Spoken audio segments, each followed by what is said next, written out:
Hey everybody, how's it going? Hope you're having a fantastic weekend, and I hope the week ahead is just as good too. Now, I understand that the theme of this one is a little late. 4th of July was this past Friday, but this Sunday, my church is having a potluck lunch, so I'm going to go ahead and run that red, white, and blue back. So this is going to be a 4th of July inspired cheesecake. And yeah, I've realized kind of looking back at my videos, I'm a cheesecake fiend. But hey, who doesn't love a good cheesecake?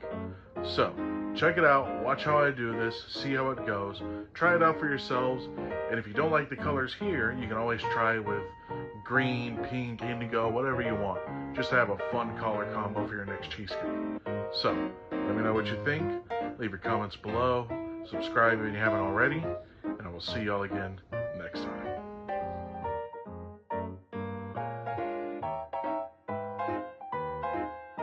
Alright, ingredients are on the board and it's time to go. Now the first thing you're going to do is you're going to take a 9-inch springform pan, go ahead and line the bottom with parchment paper as you see here.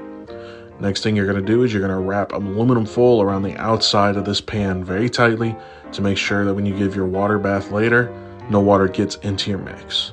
Now you're going to go ahead and preheat your oven at 325 degrees, set this to the side, and start working on the crust.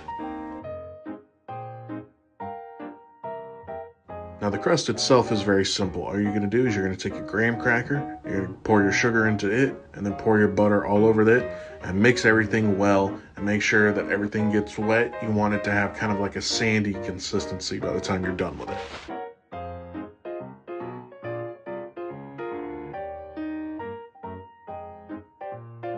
Next thing you're going to do is you're going to flatten all those crumbs into the bottom of your springform pan, and you're going to go ahead and bake that for about 10 minutes. Once that timer goes off, set it to the side, let it cool while you work on your filling.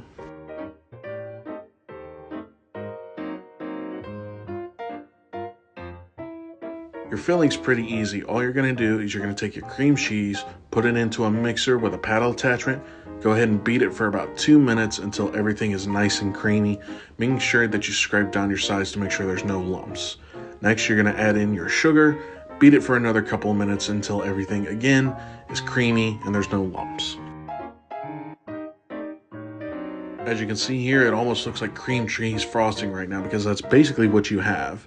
Next thing you're going to do is again scrape down the sides. You want to make sure that everything gets that good even mix, and you're going to go ahead and add your sour cream and your vanilla.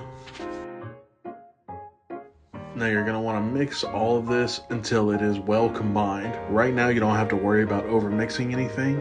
That's coming next with the eggs. But for right now you are good to go. Your consistency is going to be a little thicker. Like I said, it's going to be like cream cheese frosting for the moment. Now it's going to start to loosen up when you add your eggs next. Now, with your eggs, you're going to add them one at a time and mix them until they are just combined. At this stage, if you overbeat your eggs, that can cause cracks in the bake later, and you're not going to get that picturesque look that you're looking for. So again, one at a time, beat them on low, beat them until they are just combined. By the end of it, everything should be pretty liquidy, and everything should look just about like this. Now, to get your separate colors, the red and the blue like I'm using, you're going to take about half a cup of this batter and pour them into individual bowls like you see here. You're going to take either your red food coloring, your blue food coloring, whatever it is, and independently mix them as you see here. Now make sure that you mix everything very thoroughly at this point. If you leave any streaks of white in your coloring, then the end result is not going to look how you want it.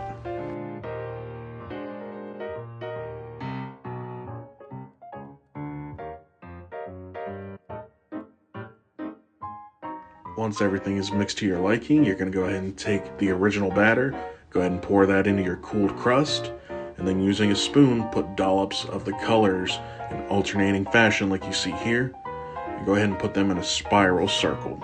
This is going to help kind of decorate it later, or if you have a specific pattern that you're looking for, do it that way.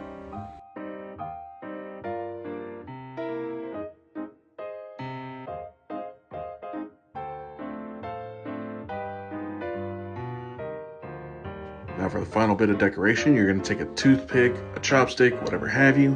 Go ahead and run it through the colors to get your desired pattern. I just kind of went freeform with it, but if there's something you're looking for, go for it.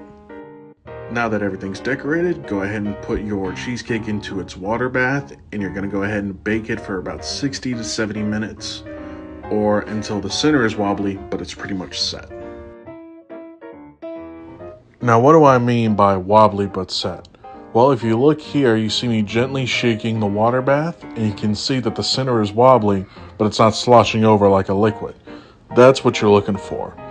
Now, once you get this density, you're going to go ahead and leave your cheesecake in the cracked oven for about an hour so it can cool off gradually so it doesn't gain any cracks. Once it cools, go ahead and remove the aluminum foil like you see here, and go ahead and let that chill in a refrigerator for about 4 to 6 hours, preferably overnight. Once you let it chill, you should have a beautiful cheesecake waiting on you, ready to impress and ready to go party. I appreciate y'all watching, and I will see y'all again next time.